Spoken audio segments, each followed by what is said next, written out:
دوستوں ایک بھائی نے قربانی کے حوالے سے سوال کیا ہے، چونکہ قربانی کا ابھی وقت بالکل قریب ہو چکا ہے، تو ایسے میں قربانی کے مسائل آپ کو پتہ ہونا چاہیے، اور میں ہر بار آپ کو کہتا ہوں کہ قربانی کے مسائل ہوں یا دیگر مسائل ہوں، آپ جانکاری ضرور حاصل کریں، چاہے نیچے کمنٹ کر کے حاصل کریں یا پھر کسی اور طرح سے دیگر علماء کرام سے رابطہ کر کے مسائل کا حل ضرور تلاش کریں، چونکہ علم دین حاصل کرنا ہر مسلمان مرد و عورت پر فرض ہے۔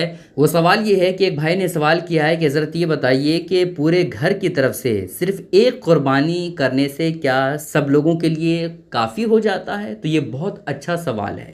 یہ سوال اگر نہ بھی ہوتا تو اس سوال کا جواب میں آپ کو دینے کی کوشش کرتا ویڈیو کے ذریعے سے، چونکہ دوستوں یہ مسائل اتنے زیادہ امپورٹنٹ ہے، چونکہ ہر گھر میں ایسا دیکھا جاتا ہے کہ گھر میں ماں باپ بھی موجود ہوتے ہیں، بھائی بہن بھی موجود ہوتے ہیں، بھابھی بھی موجود ہوتی ہے، سب لوگ موجود ہوتے ہیں، لیکن پورے گھر والے کی طرف سے صرف ایک قربانی دے دی جاتی ہے، اور یہ کہہ دیا جاتا ہے کہ یہ جو خصی ہم دے رہے ہیں نا، یہ جو جانور دے رہے ہیں، یہ پورے گھر کے نام سے ہم دے رہے ہیں۔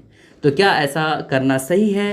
آج میں آپ کے سامنے یہی باتیں بتانے والا ہوں، بس آپ ویڈیو کو دھیان سے دیکھیے گا۔ دوستوں قربانی ہر اس شخص پر لازم ہے جس کے اندر یہ شرائط موجود ہوں۔ پہلی شرط یہ ہے کہ وہ بالغ ہو، اور دوسری شرط یہ ہے کہ وہ مقیم ہو، مسافر نہ ہو، اور تیسری شرط یہ ہے کہ وہ مالک نصاب ہو۔ ٹھیک ہے، جس کے اندر یہ تینوں شرطیں موجود ہو اس پر قربانی واجب ہے، ضروری ہے۔ اب دیکھا یہ جاتا ہے کہ گھر میں امی ہیں، اس کے پاس بھی زیور وغیرہ ہے اور کچھ پیسے ہیں، ابو بھی ہیں، اس کے پاس بھی پیسے ہے نا، لیکن ایک ہی قربانی دے دی جاتی ہے اور سب لوگوں کا نام دے دیا جاتا ہے، لیکن یہ سراسر غلط ہے، یہ بالکل صحیح نہیں ہے۔ سمجھ رہے ہیں؟ باپ اگر موجود ہے تو باپ خود اپنے آپ کو دیکھے کہ میرے پاس پیسے کتنے ہیں۔ اگر پیسے 48,000 سے پلس ہے 2024 میں، 48,000 سے پلس ہے، تو پھر ایسی کیفیت میں اس پر قربانی واجب ہے، قربانی دینی ہی پڑے گی۔ لیکن اگر 20,000 پیسے ہیں اور جو ہے 28,000 سے پلس کی زمین ہے اور اس کے نام کی ہے، اس کی ملکیت میں وہ زمین ہے، تو پھر ایسی کیفیت میں اس پر قربانی واجب ہوگی، اسے قربانی دینی ہوگی، چونکہ قربانی جو ہے وہ صرف پیسے کا ہی شمار نہیں کیا جاتا ہے بلکہ زمین کا بھی شمار کیا جائے گا۔ اگر کسی کے پاس ایک بھی روپیہ نہیں ہے لیکن 48,000 سے پلس کی زمین اس کے پاس ہے، تو پھر ایسی کیفیت میں اس پر قربانی واجب ہوگی۔